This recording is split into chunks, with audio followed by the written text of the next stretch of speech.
A ver, que no dimita en España el presidente de la Generalitat Valenciana, Mazón, pese a 216 fallecidos por la Dana, por el fenómeno climatológico. En Cuba, un país pobre con huracanes, no muere nadie. Igual que tampoco dimitió la presidenta de la Comunidad de Madrid, Isabel Díaz Ayuso, con 7.291 ancianos sin seguro privado, abandonados a su mala suerte en las residencias de Madrid durante el COVID. Que la política española o la política en tantos sitios sea un y tú más entre los bipartidismos tocados a menudo por casos de corrupción. Que alguien pueda de repente repuntar como un gran líder político solamente porque tiene una eficaz gestión en las redes sociales. Que un delirado como Milei pueda ser presidente de un país culto, como Argentina, que le vea hacer el ridículo cada día, por ejemplo, en las reuniones con Trump y con sus donantes, mientras condena al hambre, a la enfermedad y a la marginación a una parte importante del país. Que Donald Trump pueda elegir a un antivacunas descerebrado enemigo de la ciencia, Robert Kennedy como secretario de salud, o que le encargue la reforma del Estado al multimillonario que se compró Twitter para hacer política, o a un tipo demenciado lleno de odio, como Mark Rubio, que promete prenderle fuego al continente latinoamericano. Que las redes sociales construyan una esfera pública a golpe de talonario, o con bulos, o con odio. Hay mucha gente huyendo de X a Blue Sky, aunque cuidado que esa red no está libre tampoco de trolls. Todo esto son señales, entre miles, de que las democracias de corte occidental están agonizando, vaciadas, que han mutado en oligarquías de partido, que tienen un agravante que hemos visto en Estados Unidos, que es que empresarios millonarios como Donald Trump pueden comprarse el Partido Republicano, igual que en Italia gente famosa como Beppe Grillo pues se pudo comprar el Partido 5 Estrellas. Lo que llamamos hoy democracias en verdad son gobiernos representativos. La palabra democratía, poder del pueblo en el original griego, nació hace unos 2500 años, motivado principalmente por el aumento de la ciudadanía y por tanto de su consciencia organizada. ¿Y por qué aumentó la ciudadanía? Porque las élites atenienses necesitaban contar con marinos en su aventura imperial y solamente eran ciudadanos los que tenían la posibilidad de tener armas. Estos no tenían dinero para armas, pero como remaban, fueron considerados ciudadanos y aumentó el volumen de gente que pudo presionar, ¿no? Cuidado que todavía en ese momento, como se ha repetido tantas veces, ni los esclavos, ni las mujeres, ni los metecos, los inmigrantes radicados en Atenas tenían esa ciudadanía. Cada vez hay más estudios que demuestran que alguna forma de democracia ha sido una constante en la historia, hasta el punto de que se define como natural.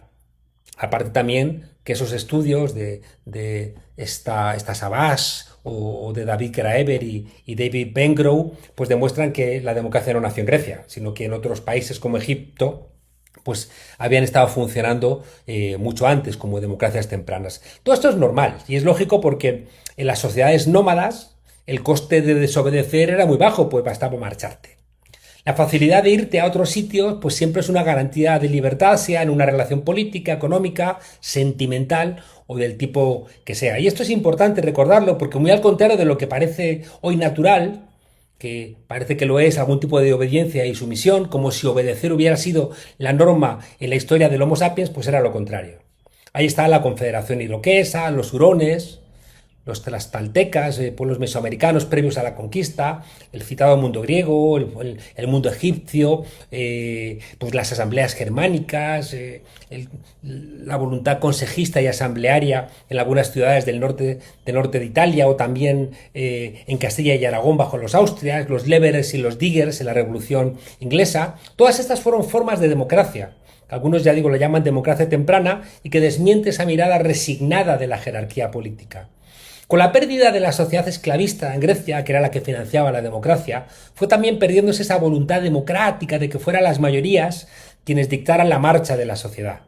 Los rasgos de la sociedad griega, que de una manera u otra aparecen en cualquier sociedad que quiera llamarse democrática, eran, no los olvidemos, el sorteo, porque cada vez que se sorteaba se reafirmaba el nosotros, el demos.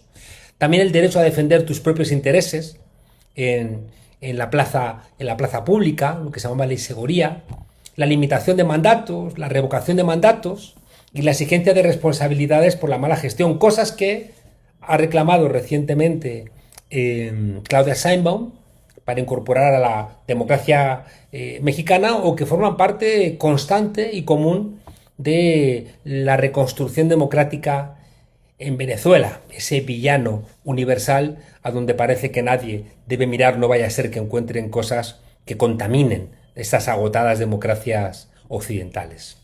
Hay un autor, Macpherson, que habló del individualismo posesivo, es decir, la condición en Occidente creciente de la idea de propietarios.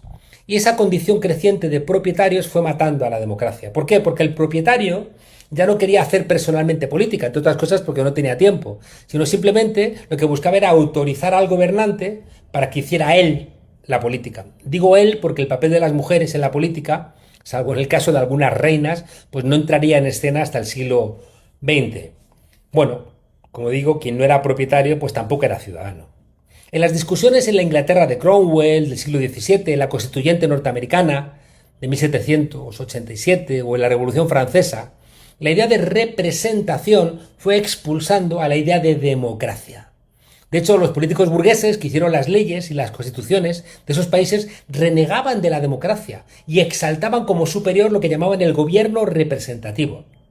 Sostiene Bernard Manin, uno de los expertos en estos asuntos, que la elección, a diferencia del sorteo, siempre implicaba alguna suerte de aristocracia, de elegir supuestamente a los mejores. ¿Por qué? Pues porque la persona que elegías, la elegías porque pensabas que tenía alguna cualidad superior. Por tanto, siempre que se elegía, a diferencia del sorteo, había un elemento, ya digo, aristocrático. Y por eso la burguesía como clase, en la Revolución Francesa, de manera muy clara, o en España actualmente en el artículo 67.2 y en muchas constituciones del mundo, se prohíbe el mandato imperativo. ¿Qué significa esto? Que el pueblo no puede mandatar a los que elige. A diferencia, digo, en algunos países como en Bolivia, Ecuador o Venezuela, donde existe la revocación de mandatos, pero en la democracia liberal eso está prohibido. ¿Por qué? Porque era una forma de que el pueblo no entorpeciera, entre comillas, la tarea de los políticos. Cuando los gobiernos representativos empezaron a articularse a finales del siglo XIX y comienzos del siglo XX como estados de partidos, es decir, que la democracia se articulaba a través de los partidos, pues el último aliento democrático desapareció. Y es una pena que quien lo viera con claridad fue un tipo de extrema derecha como Carl Schmitt.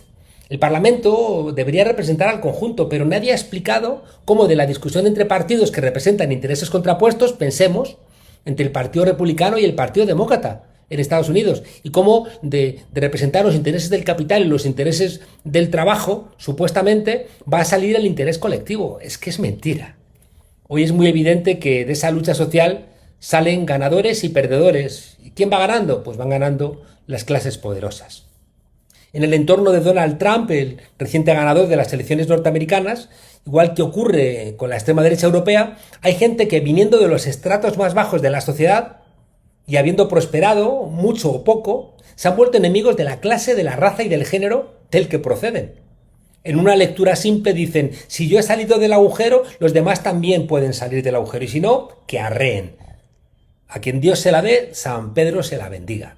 Es lo que se conoce como patear la escalera por donde has subido. Con el correlato de la clase aspiracional, donde mucha gente asume su condición subalterna esperando que alguna vez pueda cambiar su suerte, y mientras vives sometido y subalterno. Son pobres o emigrantes votando contra los servicios públicos de sanidad, de educación o en contra de políticas migratorias más humanas. Puedes ser inmigrante, haber trabajado limpiando los retretes de un McDonald's y terminar en el Partido Conservador Inglés defendiendo la justicia y la felicidad solo para unos pocos, como ocurre con la nueva líder del Partido Conservador Inglés, la inglesa de origen nigeriano Olukemi Olufunto Badenoch. Dice un amigo bonaerense que hay que entender qué pasa en el mundo y en Argentina con los luchadores y las luchadoras por la igualdad. ¿Por qué nos va tan mal?, se pregunta. ¿Y por qué a los defensores de la injusticia, de la prepotencia del poder económico, del racismo y de las violencias contra los más desamparados y vulnerables, los portavoces de las oligarquías, del privilegio, del secuestro del futuro como un bien común, por qué decía a estos monstruos les va tan pero tan bien y a nosotros tan pero tan mal? Seguramente porque a lo que llamamos democracias no lo son.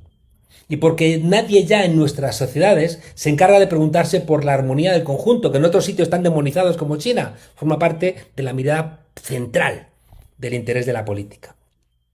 Es evidente que que los parlamentos no lo hacen, no se encargan de la armonía del conjunto. Y las constituciones que están en manos a menudo de jueces prevaricadores, yo me pregunto, ¿dónde están esos jueces que no mandan detener a nadie?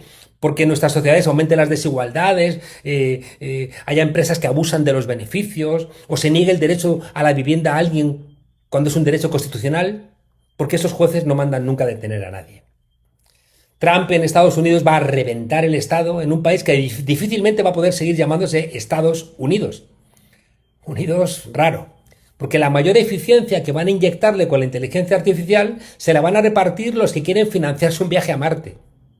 Ya hay una guerra civil entre pobres y ricos, aunque ahora nadie repara en ella porque solamente mueren los pobres. Si fuéramos inteligentes, nos adelantaríamos a los tiempos y buscaríamos soluciones antes de que todo salte hecho pedazos. Y podríamos empezar asumiendo que hay que inyectarle formas democráticas a nuestros gobiernos representativos, como decía lo que prometió Claudia Sheinbaum en su toma de posesión y acaba de reafirmar Nicolás Maduro, insistiendo en la necesidad en Venezuela de construir un Estado comunal que le permita salir de las ineficiencias históricas de un Estado heredado de la colonia y mal gestionado por las élites venezolanas. Pero cuidado, en Sri Lanka acaba de ganar la izquierda real por abrumadora mayoría. En Estados Unidos, dentro de pocos años, vamos a poder preguntarle al pueblo si prefieren el modelo chino tan denostado, tan ajeno a los valores occidentales o el modelo estadounidense. Es evidente que Europa va en una dirección contraria a la democracia y quizá por eso en Europa hay de nuevo una guerra en el continente. Después del movimiento de los indignados del 15M se decía dormíamos y despertamos. Y ahora parece que hay que decir dormíamos, despertamos y nos volvimos a dormir.